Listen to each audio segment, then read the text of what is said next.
Shalom Aleichem, nous allons aujourd'hui ensemble avoir le plaisir de pouvoir étudier la page Mem Zayin du traité Nedarim Be'ezrat Hashem. Nous avions vu au recto de la page Mem Vav une Mishnah qui nous rapportait différents dinim. Parmi eux, lorsque Réhouven dit à Shimon, voici que je m'interdis de profiter de ta maison. Puisqu'il a dit ta maison, on comprend que tant que la maison est à Shimon, Réhouven ne pourra en profiter. Si par la suite Shimon vient à vendre la maison, ou bien à mourir par exemple, Réhouven pourra oui en profiter. Si par contre, nous dit la Mishnah, Réhouven a dit à Shimon, voici que cette maison-là m'est désormais interdite. Puisqu'il n'a rien précisé, la maison en effet sera toujours interdite, même si par la suite Shimon vient à mourir, ou bien vient à vendre la maison. Comme ça nous a dit la Mishnah.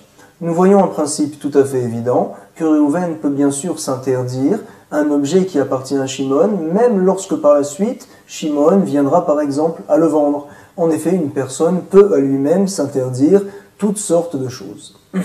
La Gemara va, au recto de la page Mem Zayin, se poser deux questions particulières. La première va nous dire Abimi, Bae Abimi, Konam le Beit Ze She'ata Nichnas. Une personne qui dit à son ami, voici que je t'interdis de profiter de cette maison-là, qui est entre guillemets à moi.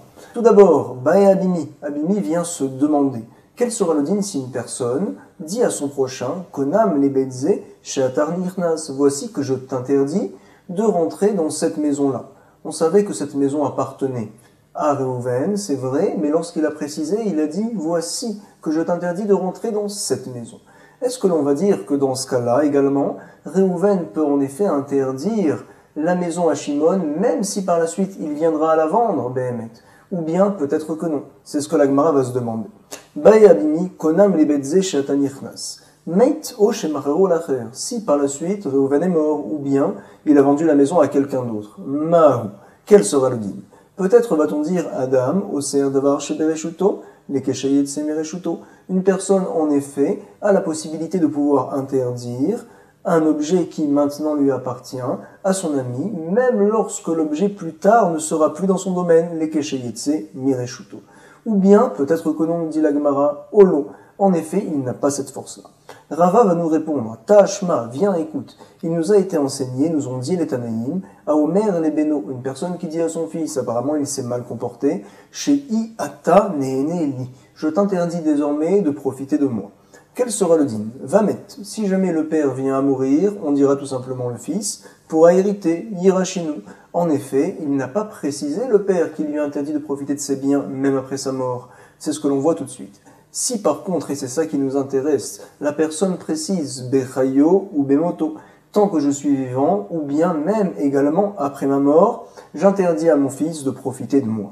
Quel sera le din? Vamet lo yirachenu. Si le père vient à mourir par la suite, le fils en effet n'héritera pas de lui. Nous apprenons d'ici, nous comprenons que Behemet, une personne a la force d'interdire à son prochain ses biens qui maintenant sont à lui, même par la suite, lorsqu'il viendra les vendre ou lorsqu'il viendra à mourir. Il a en effet cette force-là. Shma Amina apprend d'ici le din, donc, que c'est demandé à Bimi. Nous sommes aux deux points. La Gemara va nous rapporter une deuxième question.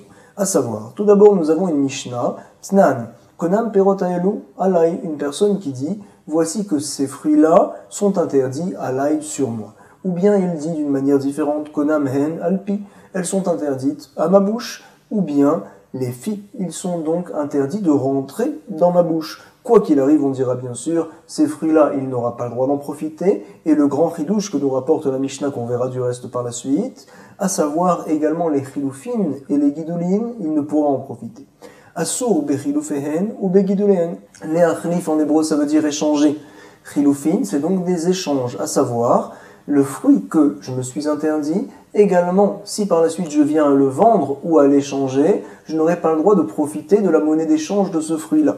C'est ce que l'on dit tout de suite dans la Mishnah. Et également, Begidulehen, on sait que ce din-là est bien sûr Midera Banane, mais on n'a pas le droit de profiter par la suite de ces pommes-là que je me suis interdit, même si je viens à les planter et que va sortir un nouveau pommier avec de nouvelles pommes, je n'aurai pas le droit de manger ces pommes-là. C'est ce qu'on appelle les guidoulim. Bien sûr, ce din-là est des rabanan. Par exemple, quelqu'un qui a de la trouma et qui plante la trouma, bien sûr, il n'a pas le droit de le faire, mais il vient à la planter et sortent de nouveaux fruits. Ces fruits-là sont nouveaux, ils ne sont plus désormais trouma, on peut en profiter. C'est vrai, mais midera banan, au sujet des nedarim, les chachamim ont été mahmir. Parfait. Tout ce dont on parle pour l'instant, c'est lorsqu'une personne s'interdit à lui-même ces fruits-là. Auquel cas, on dira dans la Mishnah qu'il n'aura pas le droit de profiter du fruit, bien sûr, également des chilufim, également des guidulim, des pousses de ce fruit-là. La question que l'on va se poser maintenant, Bae Rame Bar Chama, à savoir, une personne qui dit ça à son prochain, Amar Konam, il a dit donc à son ami, Konam, voici que j'interdis, Perotaelu, ces fruits-là, qui étaient entre guillemets à lui, Alploni, je les interdis à mon prochain. Maou Bechilou Fehen, quel sera le din au sujet des chilufin, au sujet de la monnaie d'échange de ces fruits-là? On verra par la suite que la Gemara ne se pose pas de safek au sujet des guidulim. C'est sûr que les Chachamim, lorsqu'ils ont fait une xéra, ils l'ont fait également dans ce cas-là, lorsque Réhouven interdit à Shimon de profiter de ces fruits, également ces fruits-là lorsqu'ils seront plantés, alors comme ils appartiennent finalement à Réhouven, cet arbre-là appartient à Réhouven, Shimon ne pourra également pas manger des fruits qui sortiront de cet arbre. C'est Vadaï. Mais tout le safek, on va le voir tout de suite, c'est au sujet des chilufim, de la monnaie d'échange. À savoir, Réhouven a vendu ses pommes, il a eu de l'argent à la place. Est-ce que Shimon peut profiter de cet argent-là, si Réhouven lui permet par exemple? Mi amrinan, peut-être va-t-on dire gabé dilé. Lorsqu'une personne s'interdit à lui-même, en effet, il a la force de s'interdire quoi que ce soit. Oil ve'adam oser pero travero al chavero, puisqu'une personne a en effet la force de s'interdire de profiter des fruits de son ami, par exemple, bien que ces fruits-là ne lui appartiennent pas, on voit que la Torah lui a donné la possibilité d'interdire des choses qui ne sont pas dans son reshoot. Alors ici également, nous allons dire, nous sommes 3 lignes avant la fin au milieu de la ligne. Adam Oser Davar Shelo Bala Olam Alatzmo. Une personne pourra interdire une chose qui n'existe pas encore à son sujet, on va dire, à savoir la monnaie d'échange, mais quand il se l'interdit à lui-même, ça va marcher. La question donc que l'on va se poser, c'est au sujet de son ami. Si par exemple la personne dit à Shimon, voici que je t'interdis de manger mes fruits. Alors là, peut-être va-t-on dire, Shimon pourra manger des chilufim, de la monnaie d'échange de ces fruits-là. C'est ce que l'on va dire tout de suite. Gabé chavero. Oil, puisque ve'en adam oser perot chavero al chavero, un homme ne peut interdire à Shimon, les fruits de Shimon bien sûr, puisque Réhouven ne les a pas entre les mains, il ne peut les interdire. On voit que tout ce qui n'est pas vraiment entre ses mains, Réhouven, il ne peut l'interdire à son ami. Également, peut-être, lorsqu'il va interdire ses fruits à Shimon, les chilufin, la monnaie d'échange, n'est pas encore entre ses mains, et donc il ne peut l'interdire à Shimon, les chachamim n'ont pas été gozer. C'est ce que nous dit tout de suite la Gemara. Oil, puisque ve'en adam oser pero travero al chavero, un homme en effet ne peut interdire les fruits de son ami à son ami, alors nous allons dire également, en adam oser davar shelo bala olam al chavero. Un homme ne peut interdire quelque chose qui entre guillemets n'existe pas, à savoir les futurs chilufin, la future monnaie d'échange, à son ami. Comme ça, veut penser la Gemara, au Dilma, peut-être que Mishum des chilufim, kegidulim. Les Chachamim ont fait une xéra de la même manière qu'ils n'ont pas fait de chilouk, pas fait de différence au sujet des guidulim, au sujet des pousses, comme on en a parlé auparavant. Également au sujet des chilufim, il n'y aura pas de différence. Réhouven a interdit ses fruits à Shimon, Shimon ne pourra pas manger les fruits, et également, bien sûr, ne pourra pas manger la pousse des fruits, également la monnaie d'échange de ces fruits-là. Nous dit la Gemara, lo shnahu velo shnachavero. Peut-être donc qu'il n'y a pas de différence entre lui et son ami. Amar Ravacha bar Minyomi Tashma. Viens, écoute, nous allons en effet rapporter une preuve d'une braïta, nous disent les Chachamim à la 3e ligne du verset de la page Mem Zayin, à savoir, Aomer leishto, quelqu'un qui dit à sa femme, oh là là, très difficile, Konam she'ani ne'elaich, voici que désormais je t'interdis de profiter de moi, de profiter de mes biens. C'est ce que dit le mari. Comment est-ce possible, demande les Mefarshim.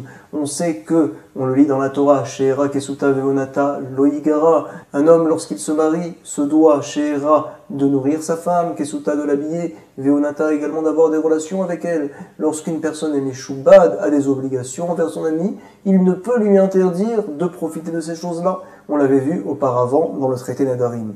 Donc forcément, comment monsieur peut interdire à madame de profiter de lui? Bien sûr, il en a l'obligation. Du reste, on écrit dans l'Aktuba. Tout le monde sourit au moment du mariage, bien sûr, mais en tout cas, monsieur s'engage à beaucoup de choses. Disent les Mefarshim ici, on parle d'un cas d'une haroussa. Monsieur était en effet fiancé, et tant qu'il est fiancé, il n'a pas d'obligation encore, donc il est chal, le issour peut se poser, et donc par la suite, même lorsqu'il viendra se marier, le issour ne se retirera pas. En effet, madame ne peut profiter de lui. Comment madame va faire? On sait que madame n'a pas d'argent à elle. Également, Mashekantaïcha, Kanabala, ce que madame va travailler et va recevoir comme argent, l'argent ira directement à monsieur.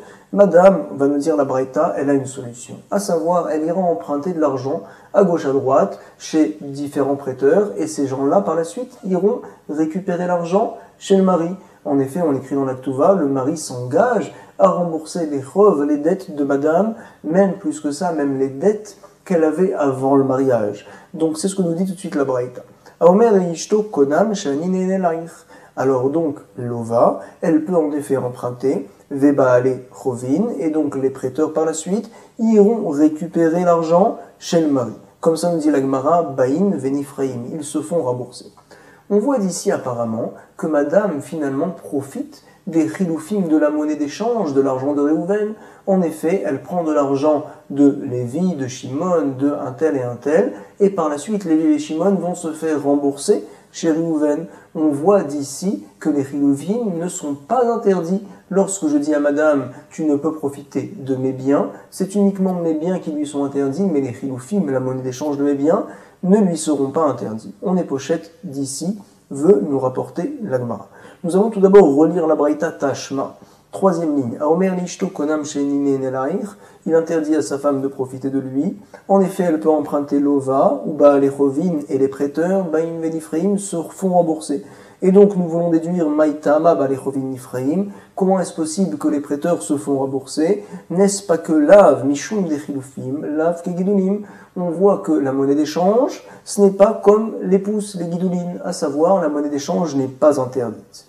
Amar Rava. Rava va repousser cette preuve-là et par la suite il rapportera encore une autre preuve. À savoir, il nous dit tout d'abord, Dilma, peut-être, lechatrila hudelo. À savoir, lechatrila, c'est pas bon, vei avad, avad. Mais si ça a été fait, on peut en profiter. Le Ran va nous expliquer la réponse de la Gemara, à savoir quand madame emprunte de l'argent à Shimon, à Lévi, alors Shimon et Lévi ne se sont pas encore fait rembourser par le mari. Finalement, quand elle ne profite pas de l'argent du mari. Par la suite, Shimon et Lévi iront se faire rembourser, et donc rétroactivement, on considérera cet argent-là, finalement, comme une monnaie d'échange. Dans ce cas-là, ça serait permis, comme ça tient la Gemara. C'est donc ce qu'elle a voulu nous dire, Dilma lechatrila hudelo. Bémet profiter directement de la monnaie d'échange, ça serait interdit. Mais dans ce cas-là où madame, lorsqu'elle profite, les prêteurs ne se sont pas encore fait rembourser, ça serait oui permis. Donc Rava va nous dire Ela Tashma. Je vais t'apporter une autre preuve qui est apparemment meilleure. Il nous a en effet été enseigné, on connaît bien sûr le din de Orla. Tout arbre en Eretz Israël, on n'a pas le droit pendant les 3 premières années de la pousse de l'arbre de manger les fruits, d'en profiter également. La 4e année, c'est ce qu'on appelle Keren Revraï. On se devra, comme le Maaser Sheni du reste, de monter les fruits à Jérusalem et de les manger là-bas. En tout cas, la orla n'a aucune valeur, on ne peut la manger, on ne peut en profiter. Quelqu'un qui, au lieu de donner une belle bague à sa femme pour le mariage, va lui donner un fruit qui est orla. Bien sûr, il lui dit tu es mes coups d'échette, mais madame ne sera pas mariée. C'est ce que l'on voit tout de suite. Si jamais Tashma Amekadesh Beorla, un homme qui vient faire des kiddushim avec un fruit qui est orla, on dira madame, tu n'es pas mes coups d'échette, et mes coups d'échette. Si par contre Mahran, il a vendu ce fruit-là au marché à quelqu'un qui ne savait pas que le fruit était orla par exemple, il a utilisé l'argent pour aller être Mekadesh la femme, Vekidesh Bedmehen. Qu'est-ce que l'on dira? Nous rapporte la Gemara, Hare Zu Mekudeshet, la femme est mariée. Ah, comment est-ce possible? Finalement, l'argent était la monnaie d'échange des fruits, et madame, en recevant l'argent, a été Mekudeshet au mari. Finalement, madame est la monnaie d'échange de l'argent. Donc on considérera que madame est l'échange finalement de ce fruit interdit. Monsieur ne pourrait pas profiter de madame, si ce n'est que Midera Banan, il se devra de lui faire de nouveaux kiddushim. Comment est-ce possible que la Braïta nous dit que oui, elle est Mekudeshet et que tout va bien apparemment? Nous voudrions apprendre d'ici que la monnaie d'échange n'est pas interdite. Comme ça nous rapporte Rava.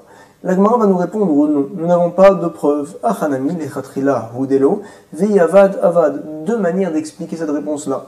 La première, à savoir, tout ce que l'on a dit que c'était interdit, c'est uniquement les chiloufim, l'échange, mais par contre l'échange de l'échange, à savoir madame qui a été entre guillemets échangée par l'argent qui lui-même était l'échange des fruits, ça peut être que ça serait permis.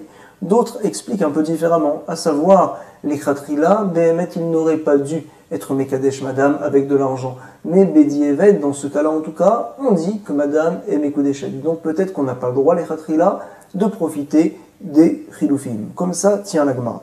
En tout cas, nous allons pour l'instant faire un résumé de ce que l'on a vu à la page Memzaïn. La Mishnah, on l'expliquera dans un prochain enregistrement de Bezrat Hashem, à la page Memchet. Et donc, nous avons vu aujourd'hui deux questions essentielles qui nous ont été posées.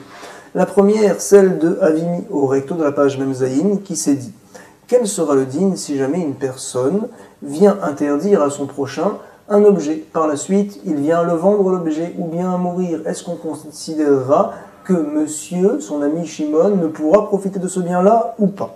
Nous avons rapporté une preuve.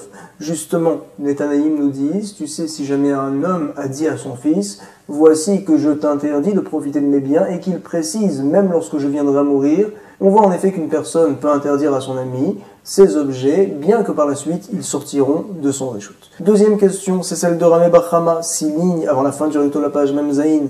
Est-ce qu'une personne, lorsqu'il va interdire à son ami de profiter, par exemple, de certains fruits qui lui appartiennent, est-ce que l'on dira qu'également il sera interdit de profiter des chiloufim, de la monnaie d'échange, de ces fruits-là, de ces objets-là? Ou bien peut-être dira que non.